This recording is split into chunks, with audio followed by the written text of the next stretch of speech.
Hey YouTube, Kira Twig here, bringing you all my Libromancer Yugioh deck profile for July 2022.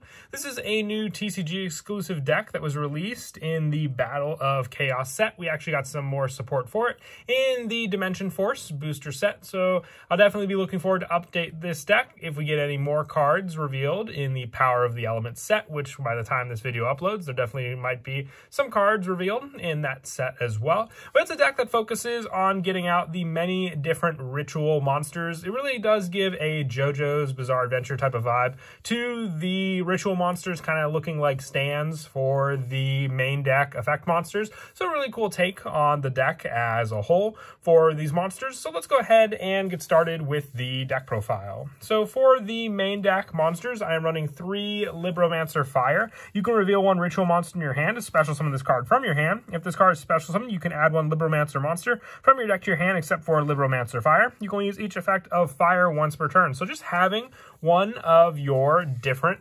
Libromancer ritual monsters in your hand is enough to activate the search power for this card. So it's a definite 3 of being able to just summon out this card onto the field, giving you more resources for your ritual plays, along with another 3 of in the deck, which is Libromancer Yugioh. You can reveal 1 ritual monster in your hand, special summon this card from your hand, and when it's special summoned, you can add 1 Libromancer spell from your deck to your hand. You can only use each effect of Yugioh once per turn, but the spell of choice can either be your Libromancer First Appearance, which also came out in the Battle of Chaos set, or even one of the newer options like Libromancer Realized, or even the ritual spell Libromancer Bonded for the new Libromancer Fireburst ritual monster. You have all these options available to you thanks to Yugioh and being a psychic level 3 monster. It can also potentially be a target for your emergency teleport to special summon out onto the field from the deck. For some of the lower numbers for the Libromancer monsters, I also run 2 Libromancer Agent. You can reveal 1 ritual monster in your hand, special summon this card from your hand. You can target 1 Libromancer card in your graveyard except for Agent and add it to your hand. Then if you added a spell trap by this effect, you can place 1 card from your hand on the bottom of your deck. You can only use each effect of Agent once per turn. So Yugioh and Fire are more of the reliable cards to get searches from your deck. Agent's more of a recycle from your graveyard. So early game, it won't really do you much aside from being able to recycle some of your particular Libromancer cards. So you can easily add this card to your hand with cards like Fire and then make use of it from there. Being one of the higher level monsters, it can also be used quite easily for you to ritual summon out some of your bigger Libromancer monsters. And then for the last of the main deck effect monsters, I run 1 Libromancer Magic Girl. You can reveal a ritual monster in your hand, special summon this card from your hand, and during your opponent's turn, quick effect, you can ritual summon 1 Libromancer ritual monster from your hand by attributing monsters from your hand or field whose total level is equal or exceeds its level, and you can only use each effect of Magic Girl once per turn. So one of the first cards that lets you ritual summon in the deck, I only run 1, because once again, it's a searcher for the rest of your deck, thanks to cards like Libromancer Fire. So it's really all the copy you need for that setup, and then recycle power that you can use with some of your other Libromancer cards. For the ritual monsters, I run 3 of the Libromancer Doom Broker. With this card, you can ritual summon this card with a Libromancer card. If this card is ritual summoned using a monster on the field, it can attack directly. You can only use each effect of the following of Doom Broker once per turn, and during your main phase, you can set 1 Libromancer trap directly from your deck, and when this card inflicts battle damage to your opponent, you can target 1 face-up monster your opponent controls and shuffle it into the deck. So with the attack directly option, you can easily take care of some of your other cards that you're maybe pesky on your opponent's field using this card. So a definite 3 of being more of a powerhouse, being able to attack directly and having 2500 attack, and being able to be easily summoned out thanks to some of the other spells or even some of the other Libromancer monsters that can help with the ritual summon. I also run 2 Libromancer Mystic Girl. With this card, you can ritual summon with a Libromancer card. If this card was ritual summoned by using a monster on the field, your opponent cannot target ritual monsters you control with monster effects. If this card is special summoned, you can target 1 face-up monster your opponent controls till the end of this turn, change its attack to 0, and also negates effects. So another way just for some of your other Libromancer monsters just to swing against your opponent's cards by attacking them for some pretty big numbers. So it's a 2-of count card because once again, it can be searched out by some of the other cards in the deck, and you can adjust the number numbers how you see fit, but that's what I like for the ritual monsters we run in the deck, along with the 2 Libromancer Firestarter. You can once again ritual summon this card with a Libromancer card. If it's ritual summoned using a monster on the field, it cannot be destroyed or banished by card effects, and it gains 200 attack each time your opponent activates a card effect, making it a true powerhouse the more your opponent invests into their plays, being that much more difficult for them to get over this card. And if it can't be, targeted, destroyed, or banished by card effects, makes it that much more difficult if you just set up this wall and your opponent plays into a lot of their different effects. With the last ritual being the newest one from the Dimension 4 set, your Libromancer Fireburst. With this card, you can ritual summon it with a Libromancer card. If this card was ritual summoned by using a monster on the field, it cannot be destroyed by battle. Also, any battle damage it inflicts to your opponent is doubled. And this card can make up to 2 attacks on monsters during each battle phase. And when a monster declared an attack, you can banish 1 Libromancer ritual monster from your graveyard to have this card gain 200 attack, putting it more of a powerhouse boss monster, being the only level 7, while the other ones were level 6, 4, and 3, but still a good one-up because of the 1 ritual spell we use that focuses on revolving around getting out this card and protecting it even more on the field. That is it for the main deck monsters. Focus for a pure Libromancer build. I find it to be a more fun and consistent way to run the deck. I know there are like some Herald cards that you can run in the main deck, but I'm waiting for the Megaton reprints to be a little more readily available for people because it is a pretty pricey card, Diviner of Herald. So once we get it, I'll definitely update the deck along with the potential cards we could get from Power of the Elements for this deck also. Moving on now to the spells. I run 3 of the field spell Libromancer First Appearance. When this card is activated, you can add 1 Libromancer monster from your deck to your hand with a different name than the cards you control. And during your main phase, you can ritual summon 1 Libromancer ritual monster from your hand by tributing monsters from your hand or field whose total levels equal or exceed its level. You can activate 1 Libromancer First Appearance per turn. So this is your other go-to option aside from Magigirl to ritual summon a monster out into the field. Being able to have all of the different level monsters needed for summoning out your plays. The big one with Fireburst will come in the form of you being able to use Geek Boy and Fire on the field together to ritual summon out this level 7 monster, but also being able to use them from your hand. You just won't get the additional card effect gained by them if they were on the field, so you at least want to try and special summon as many of them on the field as you can to get those additional effects. I also run 3 Libromancer Realize, another new continuous spell from the Dimension 4 set. You can reveal 1 Libromancer ritual monster in your hand to special summon 1 fire token onto the field. Fire, attack, and defense 0, and the same level as the monster revealed. So this is just your token answer to using a monster on the field without having to special summon one of the other Libromancers from your field from your hand. Being able to have that monster means you'll gain the additional effect of that monster since you did use a monster on the field for the ritual summon, and all you have to do is reveal that ritual monster that you then want to have summoned out. So you'll just need the field spell and this card or another ritual option to then summon out that monster.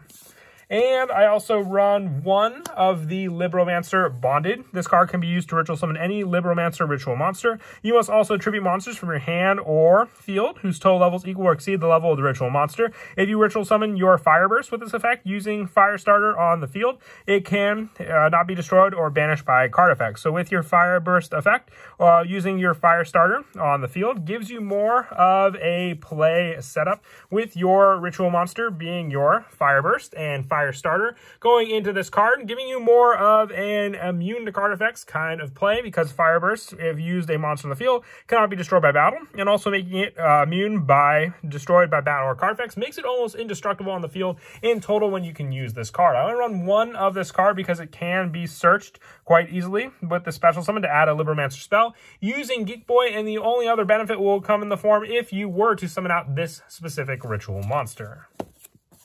And for more of the generic search power, I also run 3 Emergency Teleport. This is to summon out your Geek Boy onto the field. So it's just another added addition to getting out the spell card, because when this card is special summoned out on the field, you can add that Libromancer spell from your deck to your hand. For more search power for the ritual monsters, I also run 2 Preparation of Rites. You add 1 level 7 or lower ritual monster from your deck to your hand. Then you can add 1 ritual spell from your graveyard to your hand. So another one-of option for Libromancer Bonded when you use this card, being able to just add it back to your hand with Preparation of Rites. And than searching out any of the ritual monsters we run in the deck with this spell, I thought of running in at 3. I was mixing and matching the different numbers I ran with the additional card being extra Foolish Burial. This is another card you can take out for Diviner of Herald if you have the card, because this is more of a pricey life point card. You don't really use life points for much in this deck, so being able just to pay half your life points to send from your extra deck to the graveyard one of your Herald of the Arclights for an additional ritual search can either get you your ritual spell or any of the other ritual monsters from your deck to your hand.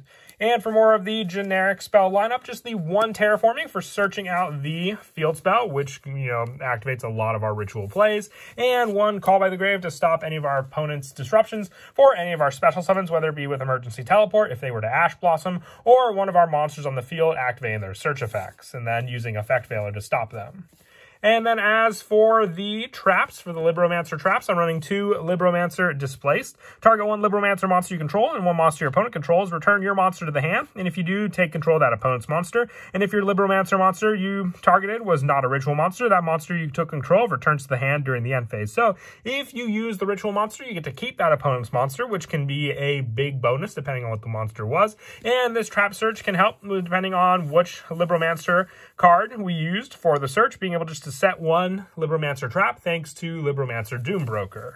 With the last of the Libromancer traps that I run in the deck just being 2 Libromancer Prevented. If you control a Libromancer monster, you can target 1 face-up monster your opponent controls. This turn, that face-up monster cannot be used as material for a fusion, synchro, exceed, or link summon. And you can only use this effect of Prevented once per turn.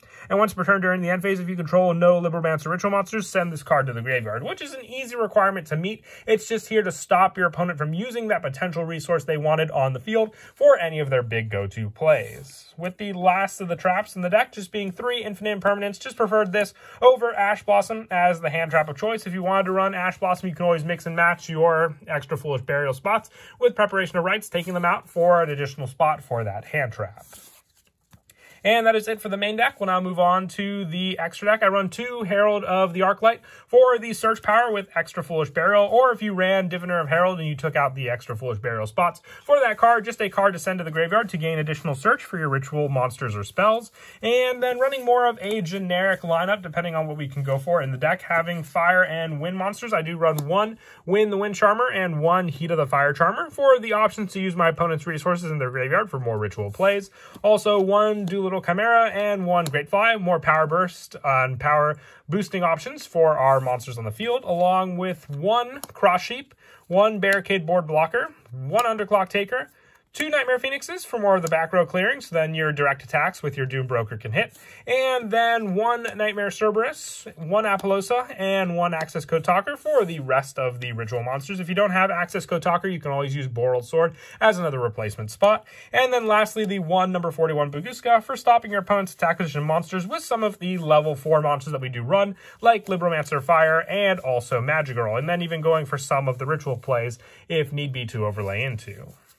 Then as for some of the go-to plays, setting up those monsters on your field are a very big part of the deck. So with the ritual and continuous spell setup, if you have these go-to cards, or even if you start off with your Libromancer Geek Boy for the reveal by revealing 1 ritual monster in your hand, depending on the ritual monster you have, you can special summon this card out and then just get that other additional needed spell search, whether you already have the first appearance in your hand or the realized. You can at least then have those plays needed to activate the card needed for your ritual play using Libromancer Realize, revealing a ritual monster from your hand, gaining that additional token that you will then also need on the field to then have the 2 level 3 monsters needed for one of the bigger plays, which once again, you do have the level 3 in your hand potentially for that level 3 token, but you can also use that level 3 along with the Geek Boy that's on the field to go for some of the bigger ritual monsters like your Doombroker, which then also, when you summon out this card, lets you set up the trap of your choice on the field to use the following turn to either prevent your opponent from doing a link summon,